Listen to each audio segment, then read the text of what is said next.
Ayan, nandito na tayo sa aking screen recording sa mga gustong magpaturo kung paano mag-edit ng mga names ngayon na nauso na.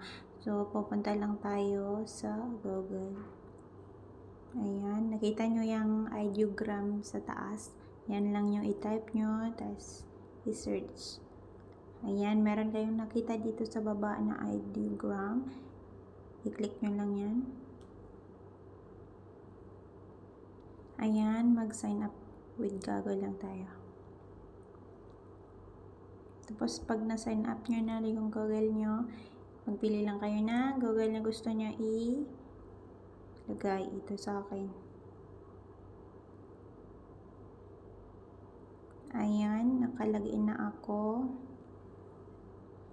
Pagkatapos nyan, maghanap lang kayo dito ng gusto nyo i-edit.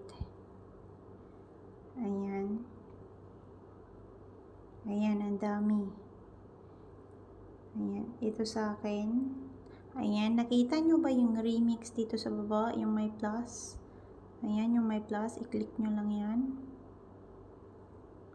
Ayan, pag nakita nyo na yung remix, tapos na-click nyo na, ito merong pangalan dito sa taas. Tingnan nyo, ayan.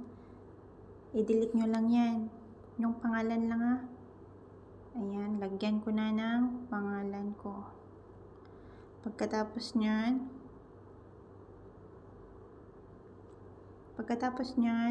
ba okay na siya. Scroll nyo pataas, tapos may nakita kayong generate dito sa baba. I-click nyo yan. Ayan, okay na. Tapos may time na yan, hintayin mo lang siya. Tapos scroll nyo pababa. Ayan, dito mo yan makikita mamaya. Hintayin mo lang kasi naglo-loading pa yan. Ayan. Nakita nyo na, konti na lang. Ayan. Ayan na yung pangalan ko. So, ito na lang. Ayan.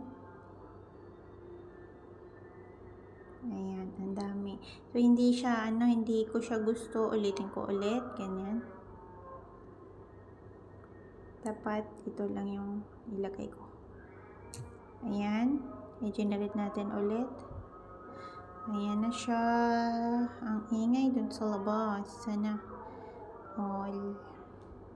Ayan. Hintayin lang natin hanggang sa matapos. Ayan. Pagkatapos niyan mamaya, pwede na natin siya i-delete. Ano ba yan? I-save. Ayan. Ayan na. Hindi na lang. So, ayan na. Ito na. Ayan, maganda. Pero mas maganda tong isa. Ayan, pag ganyan na siya, i-press nyo lang ng matagal. I-press nyo ng matagal na ganito. Tapos, nakita nyo yung download. I-download nyo lang siya. Download again. Ayan, ganyan na siya. So, pupunta na tayo doon sa image. I-check natin yung photos ko. Ayan, dito na tayo. Album. So, ayan na. Dito na siya. So, ganyan lang kabilis guys. Sana meron kayong natutunan.